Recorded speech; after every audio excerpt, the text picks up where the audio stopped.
Welcome back, everybody. Part 2 of our Evolution Teardown series. And let's get to it. And let me, before we move forward with the tappet blocks, let's just talk pistons real quick. So, early pistons, pretty basic, no coating back in the day. The original was just a Teflon. Now, that, like I said, there's multiple different types of coatings depending on the application. Much thicker rings, a lot more pressure on the cylinder, on the sidewall of the cylinder, and we had a lot of ring issues back in the day. Not as bad with the Molly in that setup, but in not to the extent of today's pistons. We don't really have these issues. So we have the coating here for anti-wear and friction. Much thinner rings. It's a thinner automotive style ring package. Less spring pressure nowadays. They wear longer and they seal better. Also, you'll notice this piston's just basically, our 3-ring, and much wider, obviously. But on this piston, you're gonna notice, and I don't know if you can really see it, but right below the top ring, there's a groove machined into the piston. That's called the gas accumulator. And what that does is, what little bit of pressure gets by the top ring, that accumulator catches that gas that gets by the top ring and will help seal the bottom of the top ring. It doesn't really do much for the second ring, might help it seal a little bit. Back in the day, we always called these two top rings compression rings, but they're really not. The middle ring is more, it's just an oil control ring, especially on today's modern pistons. And then, of course, you have your oil ring here. Also, piston technology has changed a lot. This is out of a 103, so a 1690cc. You can see the size difference obviously compared to a 1340, big difference. Now as we're getting into the M8s and the larger engines, 121s and 131s, 135s, I mean, that's basically a small block Chevy piston. And you can imagine the amount of heat generated. And this top ring is the workhorse of the cylinder. All the heat from the combustion event goes into the piston and also through that ring into the cylinder wall and then out through the cylinder. That top ring gets tremendously hot. That's why you have to be real careful with your timing on these bikes, because too much timing and you literally can melt that top ring. You can cause a lot of problems. Also, the piston sits on the rod, and so let's do front cylinder. Front cylinder, piston sits on the rod. A lot of times in the early days, you would notice that they would notch this piston here, but they found out that's a problem, because as this piston is coming down in the cylinder and gets about halfway down, all that thrust is on the back side of the front piston against the cylinder wall, and pistons would crack. So what you'll see is on the rear cylinders where they'll notch the piston, if this piston was sitting here and we had like a stroker motor or a stroker engine and we need that clearance, they would notch the piston here on the back cylinder, but on the front side, because again, the back side is where all the thrust is, most of it. And if they notch the piston here, we won't have cracking issues. Plus, what they'll do is, because there's more pressure here on the back side, let's say we're back to the front piston, on the back side of the front piston, on modern pistons, you'll notice this area, and even Harley's starting to do it on the bigger engines, it's wider here. So you have more contact area of the piston skirt on that side, and then on the front side of the piston, it may be thinner. So, or I would say less wide, because it's not thinner this way. There is a rumor going around that 121 pistons are cracking because they're thinner. I'm not sure that's true. I think it's more of a timing issue where that's happening. I've found, and Tom and I talking, these M8s, the M8s don't like more than, they sure don't like 30 degrees of advanced timing at wide open throttle, and I think you don't really want to go much over 17 degrees. That's debatable with some guys. I think that Mickey Cohen there out in California would agree with that, because I think I actually saw a video where he mentioned it, and Tom has said that to me in the past. So the bigger engines don't like as much timing, and they run real hot, and you can have issues. So anyway, that's just a little piston history. Again, Molly is still making Harley's pistons. It's right here embossed in the piston. You can see the name there. And of course, they're produced in the United States now. So, all right, I could spend a half hour or so on pistons alone. I'm actually in the process of building a cutaway engine, and I'll be able to show you more of that. It's going to be actually nice to point out some things. So when I get that done, we'll make another video. So okay, let's get the tappet blocks off. We'll pop the cam cover and then the pump. And I always like to break these first by hand. They've been on here for a while. That way I can actually feel the bolt, or the screw, as you might call it. These are tapered where they go into the actual block to help with alignment. But they've been in here for a while, and I don't know, sometimes guys that reassemble, they use the wrong Loctite. So that's why I do it by hand, but that's okay. They seem great. So we will pop them out now with the battery powered ratchet. And these actually, I think I misspoke. I think I said these were tapered. They're not. The 12 points, it's the tool to do the alignment is tapered. I just, mind fart. It happens. Jeez, if I didn't have stories for you guys, this would probably be pretty boring, huh? My stories are boring. I hope not. Hope you're enjoying the stories. Another wise tale we're going to get into here in a second on tappets. These have been on here for a while, so you're going to have to give them a little tappa. Here's my plastic mallet. Okay, now let's take a look at these tappets. Been in here for a while, obviously, as far as I know. Those look good. Roll nice. Again, this gets in the whole tappet debate. I know I made a short video. It was supposed to be a short, and I went over 3 minutes, so it became a video. It's not the best quality. I apologize. But there are guys out there saying, you know, change your tappets every 10,000 miles. It's absolutely ridiculous, but that's a whole other story. Anyway, you'll see a little frosting here, a little whitish on the roller. It's nice, smooth. There's no issues here. Obviously, the pins are in place. They're not moving around. Now, you're going to notice as we remove these, you're going to see oil feed hole here, and you're going to see another oil feed hole, but actually this one's going in the opposite direction. Guys will tell you these are directional. That's a bullshit story. They are not directional. The only one they're directional on, where the oil holes face each other, is on a shovel head. Not on Evos, not on twin cams, and not on M8s. It's there are guys that'll tell you, oh, they have to face this. Some say forward, some say it's just not true. I tend to, when I do the install, I'll always face them towards the inside. That way, when I do a disassembly and I will mark them front or rear, I'll make sure that if I assembled it, I know they always go back in the same position. Again, for wear, quieter engine. But and then you want to look inside the tappet block. These are nice and smooth, no scoring. So there's a lot of stories out there, and you know, as I say, well, look in the service manual. It doesn't tell you that they're directional, because they're not. And there's also a front tappet block and a rear. They are shaped different. I will not be reusing these tappets. I will put a good set of gems in, especially if we do a bolt-in cam. So these won't be going back, but for now, we'll just put them in here. It doesn't really matter if I even mix them up, because I'm not reusing them. All right, let's get the rear off here and take a look. Sometimes the center bolt in the case will hang these up a little bit. And the oil pressure switch. Oh, that one fell out. No real scoring. The roller's good. Tappet block itself looks good. Rear intake looks great. These are in great shape. Stock lifters, obviously. Okay, now, when setting up an Evo, these are obviously gear drive. Shovel heads, Evos, gear drive. You have a pinion gear and then the cam gear itself. And you'll also want to make sure, we used to have to measure the end gap here, and the minimum we could go down to is about, I'd say about 4 thousandths. I think the spec from the factory might be 3 thousandths, but with the expansion of the case, I will usually set them right, try to set them around 5 thousandths or so, end play, which seems to work out pretty well. And this is an 88, so it's probably got a plastic breather gear. Yes, it does. The earlier ones were steel, and I will show you that when we get that apart. But for now, let's pop the cam cover off. The ignition is already out of this. This would have had a cup and rotor setup in here.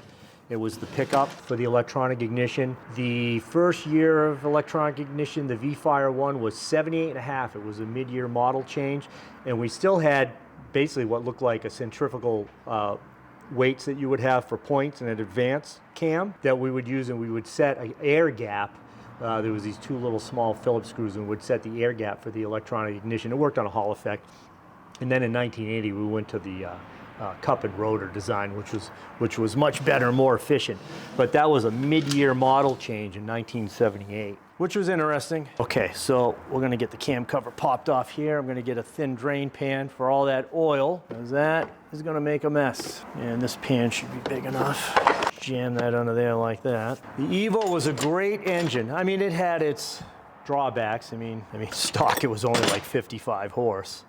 But it was a lot better than the Troublehead. Again, not a fan of that engine. I'm sure you diehard Shovelhead fans are out there telling me I'm an idiot. That's okay. You can say that. But I lived it. You didn't. And that makes a difference. Every day, nothing but problems. Matter of fact, my very first job is the lead tech. I graduated high school. I walked into the shop.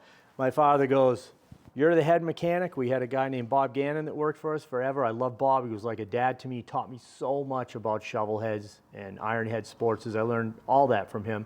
"You're fired." My father and him and Bob never got along.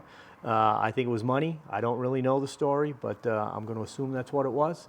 And my very first job, I remember going out. We had old wooden benches back in the day, oil soaked, gas soaked. I mean, just.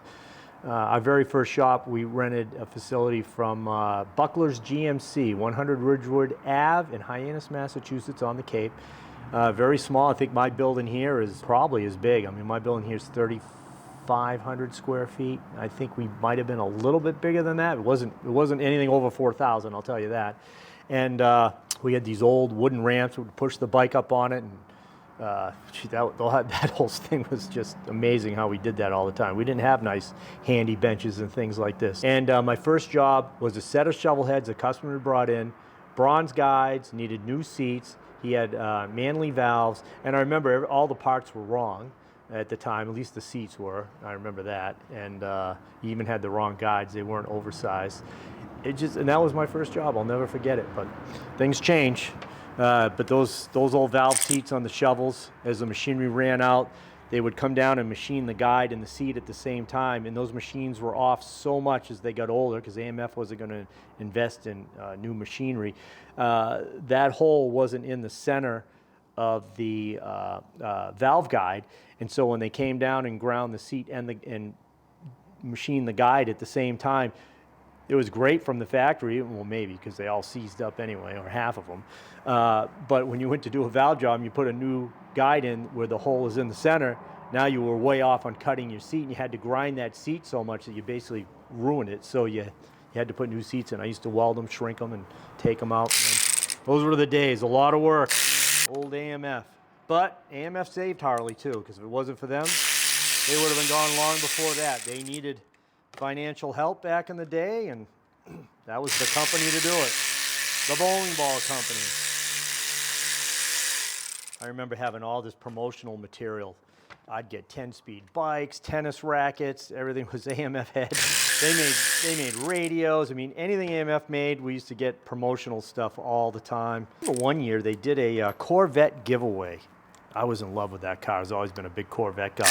I want to say it was around 1978, and I remember the car was a kind of a burgundy color. I mean, it was a beautiful car, and they gave it away. That was an AMF giveaway, but those were the days. All right, this cover's been on here a while. Tap it a little bit. I can hear it loosening up, and now I'll get in there with my wedge. Pop that off. Here comes all that oil sitting in the lower end. You guys are probably laughing how I just can talk and do this. I've done so many of these. That's like twin cams, and even M8s now. We just do so many. It's not much to tear these apart for me. Now, this is our spacer for the breather gear. We also shim the gears, the breather gear. This will be a plastic one. I'll show you. You can see that. And Harley played around with different scavenges. This is the vent. So as the piston come down, there's an opening in the case here, and that would open up this part. It's all timed. We have timing marks on here. It would open, this vent part would open up with this hole here in the case. I'm not sure you can see it. Let me take the cam out real quick. Here's the shims for the cam, and this is the pinion gear. These would be color-coded red, blue, yellow, green, they were different pitch sizes. We have special gauge pins that go in here, and we can measure this. If it's too loose, you'll get a knock because this will be rocking around. It's called gear lash. Or if it's too tight, it would whine like a siren. So Ideally, you want to get them set up perfectly. What some guys will do is this gear presses on off. They'd press this off and press the old gear on the new camshaft, which was very common. There's still some guys around that do it today. Also, we have different shims to shim the cam, but this is the thrust washer. And you see these tabs? Well, what would happen back in the day, this would rock back and forth and you'll get a tick. So eventually what Harley did is they changed the shim where these tabs were eliminated, and this was allowed just to rotate. Just a little something if you want a real quiet engine, one way to make sure it's not ticky is to use the updated shim, or you could actually even grind those tabs off and then take a file and file the edge so it's nice and clean. Some of the little tricks of the trade, and I can tell you this is a stock cam. Is it stock? Yeah, it's got the one groove in it. Yeah, it's definitely a stock cam, so okay. Which I'm a little surprised.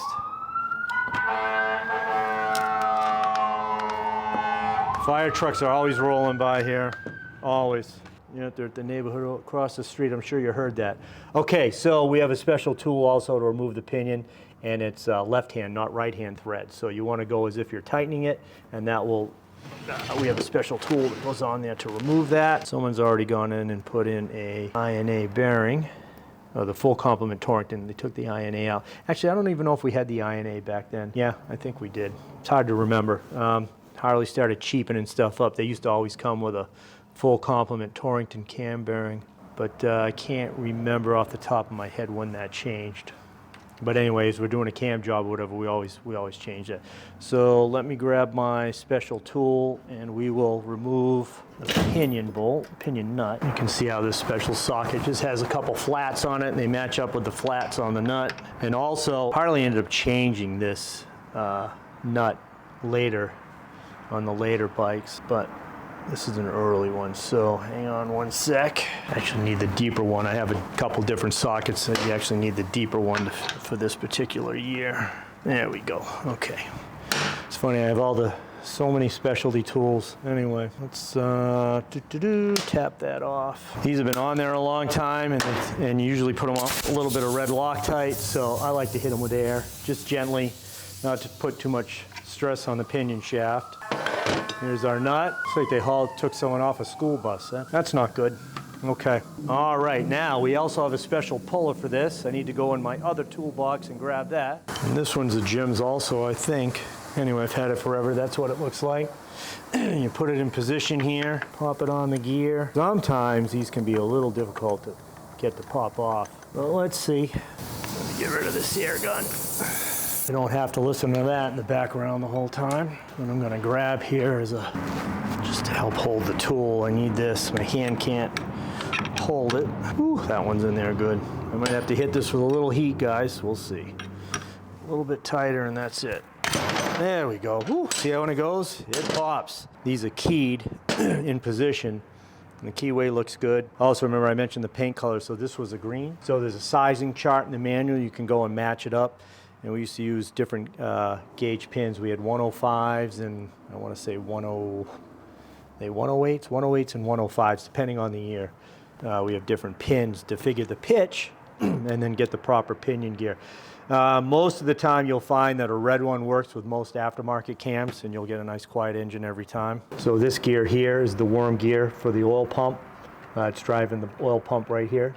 And then there's a spacer, and then of course the pinion gear went on that, and has almost a built-in spacer that goes over the key and up against the spacer. So that's how that works. Nothing too complicated. And then we'll remove the plastic breather gear. Remember the early days were steel. Everybody freaked out when the plastic came out. It ended up working fine. Really never had issues with it. We're gonna have to pop this little key out of position so we can get the oil pump drive gear off. Let me just take a small little drift, pop that little keyway out of position.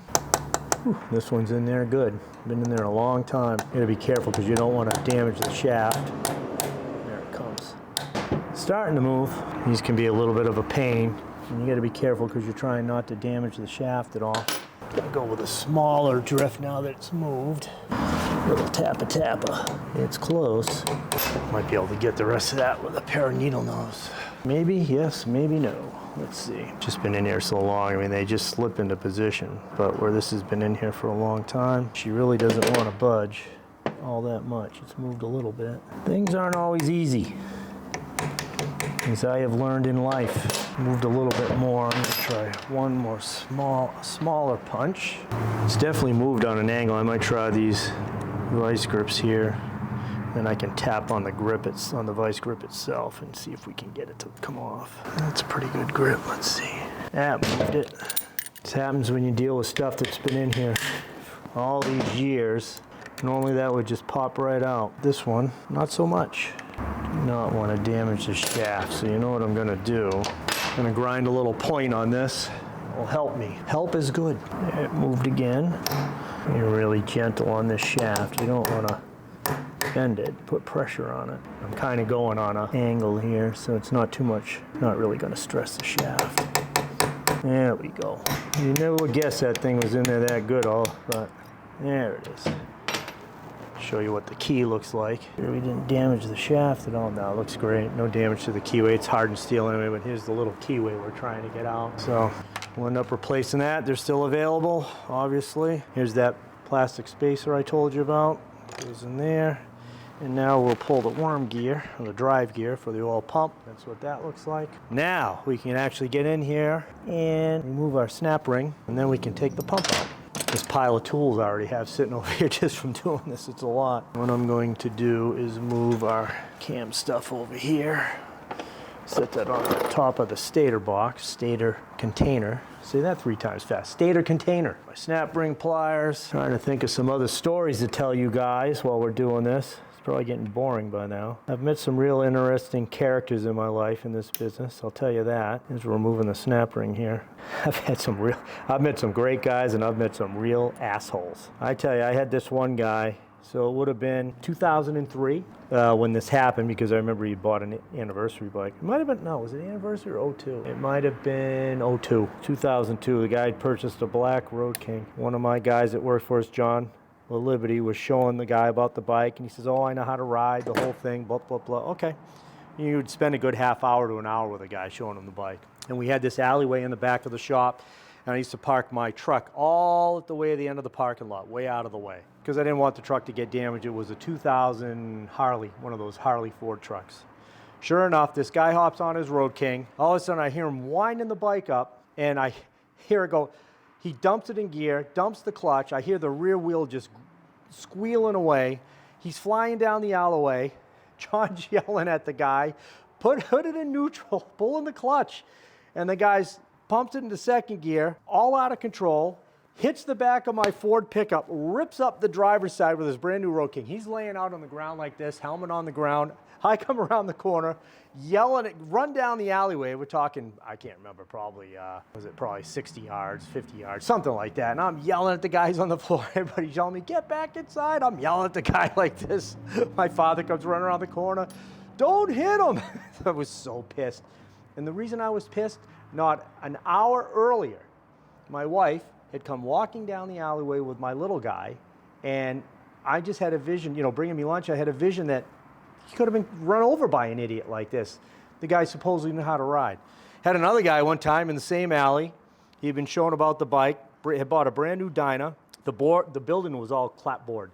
And he bounces off the side of the building. We hop in my truck to go look for this guy. Couldn't find him. The family's all mad at us because we sold him a motorcycle, blah, blah, blah. And ended up finding him. He showed up about 24 or so hours later. He said, "No, I just wanted to go get used to my new bike and ride it." And he's went down the highway. I forget where he said he ended up going. I'm like, but we were all panicking because, we couldn't find the guy. Here's the snap ring. We can take that off. So now we can go ahead and loosen the pump. At this point, if I wasn't completely redoing the cases, you could actually leave the pump on. And if it wasn't leaking or anything, you don't have to disassemble the pump. Obviously, because we're doing a complete disassembly, we're going to take the pump off, and I might even upgrade the pump, probably to maybe a good S&S pump, which has more pressure. better tolerances, better clearance, so we'll see. Let's pop the pump off. Anyway, that's another good story for you. What other characters I've had? I've had people threaten to want to beat me up. I had one guy one time, I was on a Fat Boy. He was nuts. And I don't even know what he was all pissed off about, but that didn't go over well, because I remember telling him, I'll drop the bike and then I'll drop you. You know, back in my early days, kind of an asshole. You learn to be a nicer person as you get older. Nowadays, it takes a lot to get me angry, pretty much. I've learned until you've lived in somebody else's shoes, you don't know what's going on in their life. Guy could be having a bad day.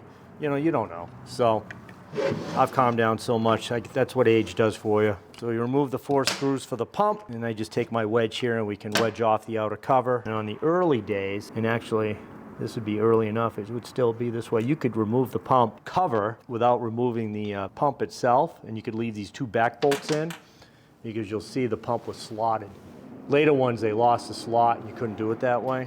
But on the early stuff, no problemo. And I think I had a container that said oil pump. If not, I have to make one. So I like to keep this stuff, like I said, separate. We'll get a new pan. I like to whistle while I work. Another thing probably drives people nuts.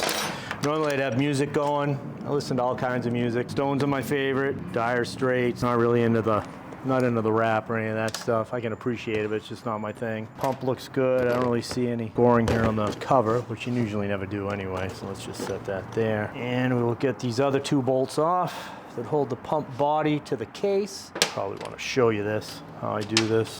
Or maybe you don't care, but I'll show you anyway. I will wedge in between the case and where the oil pressure valve sits in this one. This is where the check valve is, the oil check valve that holds it on the tank.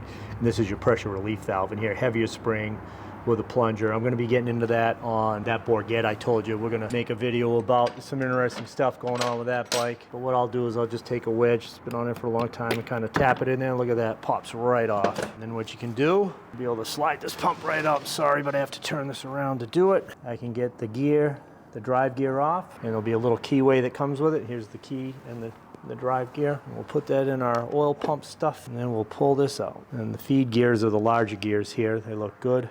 I mean, I'm sorry, those are the return gears, the larger ones, and the feed gears are these smaller ones. But they look to be in good shape, no scoring. These pumps are very basic, very simple. You know, they had some rendition over the years, slight changes. They were always looking to try to increase oil pressure. Never really worked out great, but this engine actually didn't need a ton of oil pressure. The spec's 12 to 35 at like 2,000 RPMs. Good luck on 35 pounds. I guess you could get there, depending on what oil you're running and stuff. Of course, that runs back into the day, another thing with Harley, which peed me off back in the day, but they told us why you couldn't run synthetic. Synthetic's bad, you need diesel-based oil, so you have to run straight. You know, back then it was 60 weight, then it went to 2050. And then of course they come out with Syn 3 and they told us, oh, that was a bunch of crap, and you know, we can run full synthetic oil. They said because we have roller bearings in the lower end, if you run synthetic, they would glide and not roll because you needed the friction to get them to roll. It was all bullshit. But I believed it for the longest time because, you know, I took the factory's word as gospel, and that was it. I've come to find out over the years, yeah, they got great engineers, but not everything they say has been correct, so whatever. Okay, so let's continue on with our disassembly. At this point, we are good to go with loosening the case bolts. I am going to pop the stator off. Again, you wouldn't necessarily have to take that off, but I'm going to. We've had multiple renditions of stators over the years too. Obviously, higher as the energy needs have increased on these bikes. They've gotten much larger, more output. I really like these new, more compact Milwaukee battery-powered ratchets, and they're just better. The other stuff's real heavy and bulky. You compare this one to this Mako. This is heavy, bulky. I mean, I use it, I don't love it. I'd rather use air, but I was trying to make less noise for you guys today as I'm doing this. So the sacrifices I make for you guys, but I really appreciate all of you watching. I can't believe how much this channel's grown. I never thought I'd have, I don't know, 1,000 people that wanted to watch, but I really appreciate it. Not that I'm ever going to monetize the channel, I don't think, because I don't really see a need for it. I like giving you guys the information. And I'm getting old, and a lot of this stuff will die with me. And why not tell others about it? You can always go back and watch the videos when I'm long gone. So we remove these two little Phillips screws, and then there's a plastic little holder here for the stator. Stator screws, by the way, these little stator screws, one-time use, don't use them over. They take a stretch, and you only torque them to around 50 inch-pounds or so, and they will break. This stator is in bad shape. You can see all the wires, very typical. All the wires here are burnt, cracked. That's normal, it's an older bike. A lot of times these would ground out. That stator's had it. I mean, in fact, that's just gonna go in the old trash, and we'll put an updated one in here anyway. We'll probably put a 32 amp. Okay, so I'll show you something else here that I see that's been done incorrectly. Let's look at the main seal. So that main seal is 180 degrees in backwards. This should be flipped the other way. I know a typical seal, you will look at it and say this is the correct way, but not in the primary, not the main seal. This sits in the primary side. This actually goes in the opposite direction. So someone put that in incorrectly. That happens a lot. People don't pay attention or don't know what they're doing. I don't know. Also, we have 3 case alignment studs. This one here, and then one each side on the bottom. That helps align your cases. Those are the first ones you always put in, and then the other bolts just go in after that, and use the proper torque sequence as you're going around. When we do the reassembly, I'll show you that. Another thing I want to show you, windage plates, oil scrapers, all the rage nowadays. Everybody's saying, oh, you're going to put them in M8s. Well, in the early days, I'm going to tilt this, hopefully I don't drop it, but you can see on these flywheels, maybe I'll show you. You know what I'll do when I take them out? I'll show you. They're smooth on both sides. Each side is a flywheel, put it together, it's a crank assembly. So I'll call it a crank assembly to be proper verbiage. As it's assembled, it is a crank assembly. Back in the day, and I used to do a lot of XR 1000s, my own XRs, and some of the performance, even 1200s, we used to turn into, stroker engines. We would build what's called a windage plate, and it was a scraper plate that went in the lower end, and you'd run it maybe about 3 thousandths or so off the flywheel, and it would scrape any of the excess oil. It would help keep that oil off the flywheel. The theory is less drag, higher RPM. These are technically supposed to be a dry sump engine. There shouldn't be oil in the lower end, maybe 8 ounces or so. But because the older pumps couldn't really keep up, you get more oil than that. So hence the windage plate or scraper plate. And another trick we used to do, we would machine the end of the pinion shaft, and we would take carburetor main jets, and we would thread this and put the jet in there to restrict the amount of oil getting to the crank pin, because they get too much oil again, and it would create more drag. So when you're trying to make the much power as you can out of these older bikes, those are some of the little tricks of the trade. And then of course we went to end oilers. Instead of the end oiler, they were side oilers, and we couldn't do that anymore. Now they're making windage plates for M8s. It's a joke. The M8s, it's like a paddle wheel. We have the notches on there for the crank position sensor. You're never going to stop the oil from getting in those pockets. It's like the breathers they make, the crankcase breathers. As the engines have gotten bigger from the motor company, the passages have gotten smaller for the breathers. It's these guys sell all these breathers. It's a joke. And I've said to them before, okay, well, if it makes a difference and you have pressure building in the lower end, which you don't, you have atmospheric pressure, whatever God has that day, if it's 29.92, whatever the atmospheric pressure is that day as it comes through the induction module and fuel injection or the carburetor in the old days, that's the pressure that's going to be inside it's atmospheric pressure. You're not building pressure in the engine.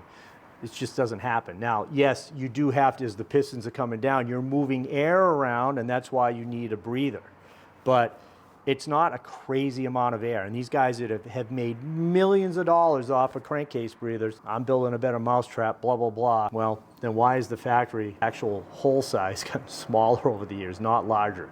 And now they've actually changed the way the breather works through the transmission top, blah, blah, blah. That's fine. We're not going to get into that debate. And I always would say, well, if you're relieving pressure, let's put it on the dyno and see a difference. And I've done some tests on the dyno before, especially when I had my Cycledyne. There's no difference. You don't gain 1 horsepower from a breather. So I guess you didn't have a restriction, did you? Anyway, that's for debate. I'm sure I'm going to piss some guys off that just saw that. I really don't care. It is what it is, and I'm going to stand by my beliefs. And not just me. Harley engineers say the same thing. So, and I still get to deal with Harley engineers quite often because of my forensics company. I can't say who, when, and how I do it, but often enough.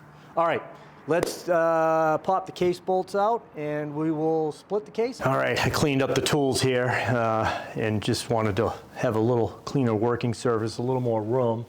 before we continue and threw all the old gaskets out. So we're ready to go. Let's continue with our disassembly. We're on to the crankcase bolts. We're going to remove these. I'm going to need a 1/2-inch wrench.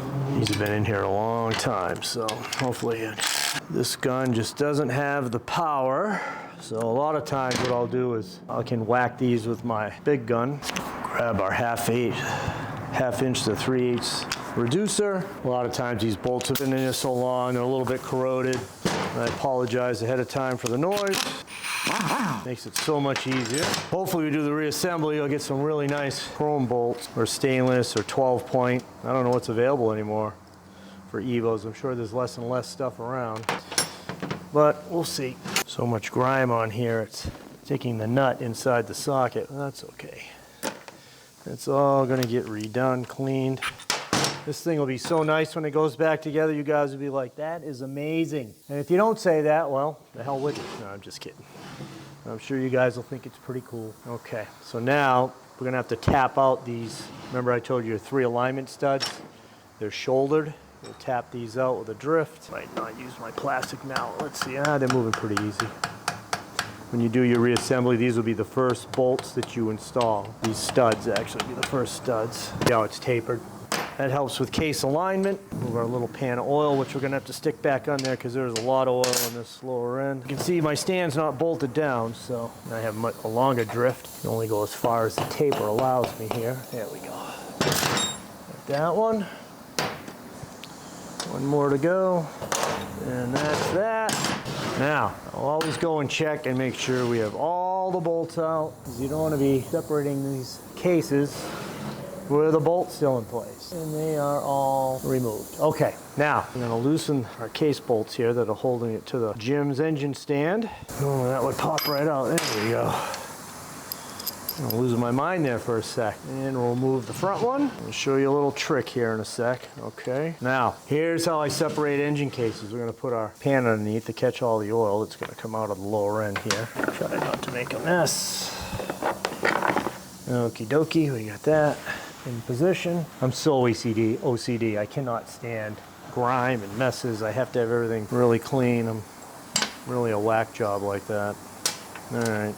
So, years ago, I took an old stabilizer link, some people call them Heim joints, cut it down in the middle, and this is how I disassemble cases. As I crank on the middle here, it moves these pieces out. I set a couple bolts through the case, and it separates the case half. Back in the day, they just wanted you to take a scraper, get in between the case halves here and tap it, but you mar the cases, it's not really good. Once I start to get it separated, I use a plastic wedge. Easy peasy, no issues, no damage to the cases, and I've done this for years. And what I do is I just put the bolt partially in, same with this one. You don't even necessarily have to lock them down. I need a 9/16. There we go. And we start to separate the case. Get these pushed out here a little bit. And there's the first separation. And we just go, you don't want to go too far until you can get your wedge in here. We'll tap this wedge in. Go a hair more here. Again, you don't want to go too far because I want to be able to break the other side, but just put that in there like that. Leave the pressure. We'll go on to the front. You can see how that case half is now starting to separate, but we're still sealed here in the front. Screw this back in. Try to get as low as possible onto the case half. You can already see the case starting to split. We can get this other wedge in here in position. Again, those are just plastic, so there's no damage to the case halves. Makes it really nice. We'll loosen this up. You guys bored yet? Hope not. It can be a little boring to me. I've just done so many. Okay. Take out our bolts. Put our tool over there. And we will continue just tapping our wedges into place and get the cases separated, and we'll be good to go. Remember, these have been together now for many years.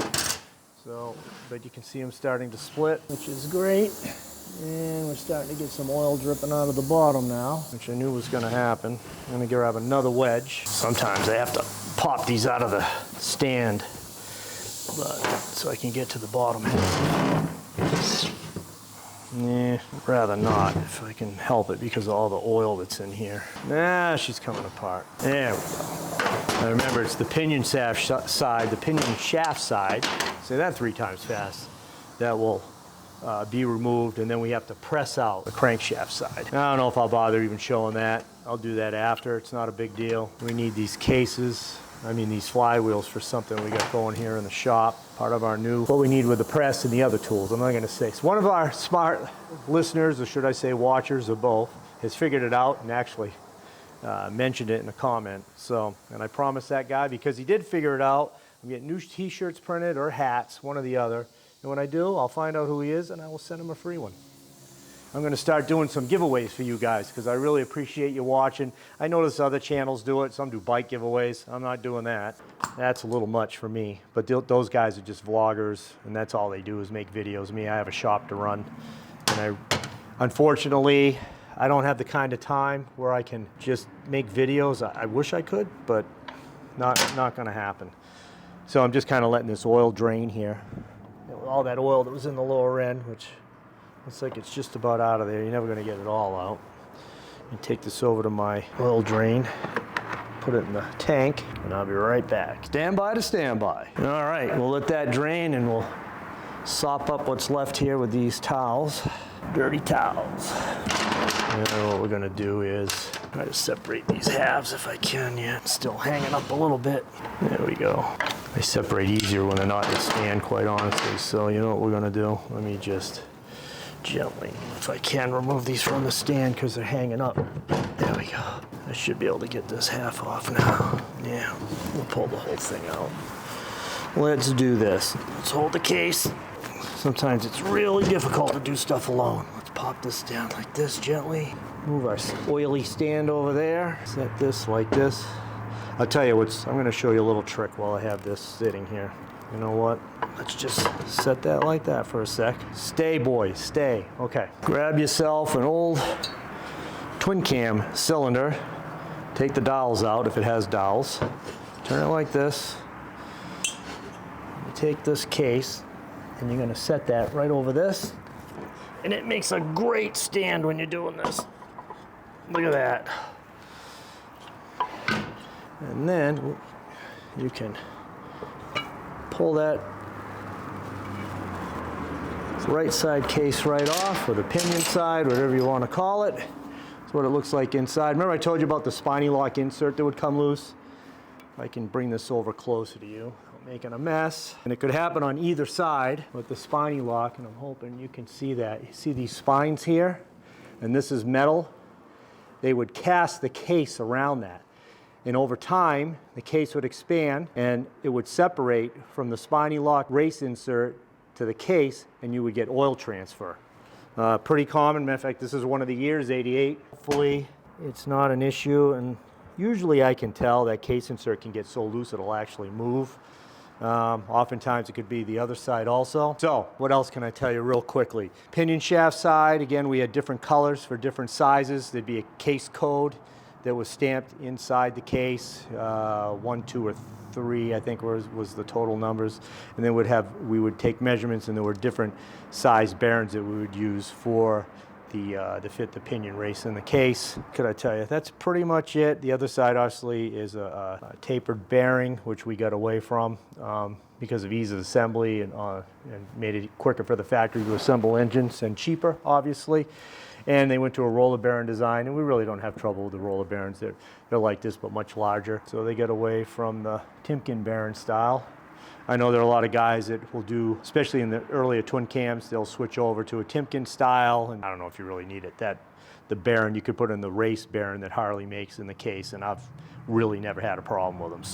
So I'm gonna take this, turn it the other way, try to get rid of all this crazy oil that's in all these nooks and crannies, and then we will take it over to the press the flywheel out, and we're done. As far as the reassembly goes, I still get transmission to take apart for this bike. I actually have a 1988 transmission and a 89 transmission, and if you guys want, leave comments in the comment section. Would you like to see that and compare the two? Because they are completely different. A lot of things changed over the years, even though it was still a 5-speed.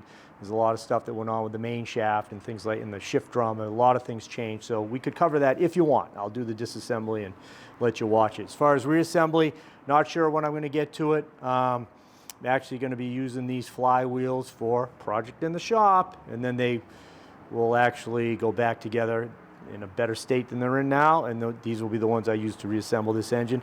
And we're going to turn this into a custom bike. I don't know if I showed you. I'll show you at the end. It's sitting over there in pieces on the shelf. Comment, do you think I should leave it pretty much stock or do a custom bike? I'm leaning towards more custom. I've always wanted to build a bike in pagan gold, which is the color I would pick.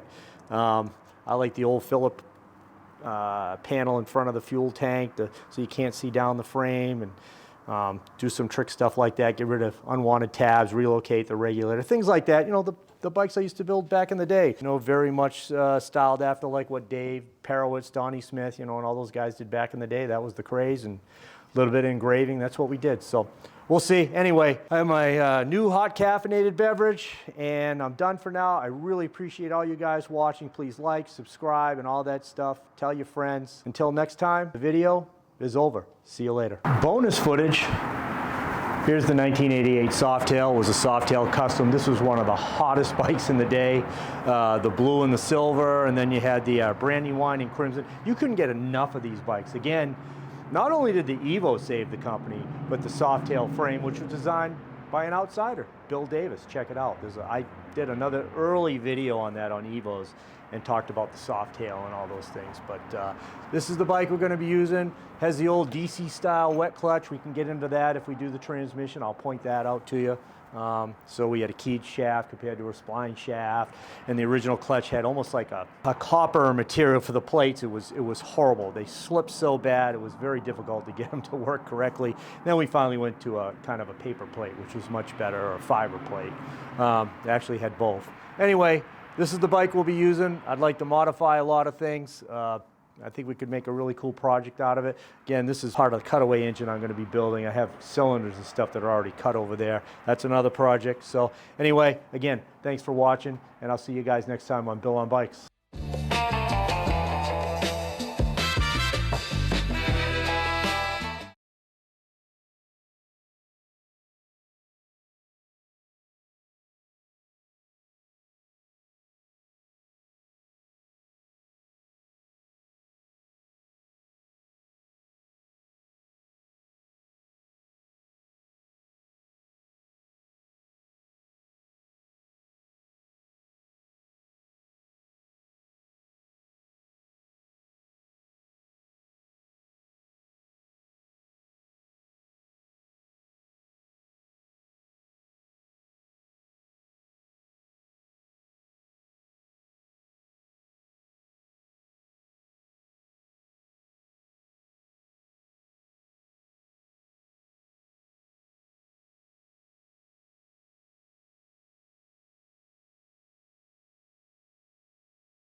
I'll loosen this up.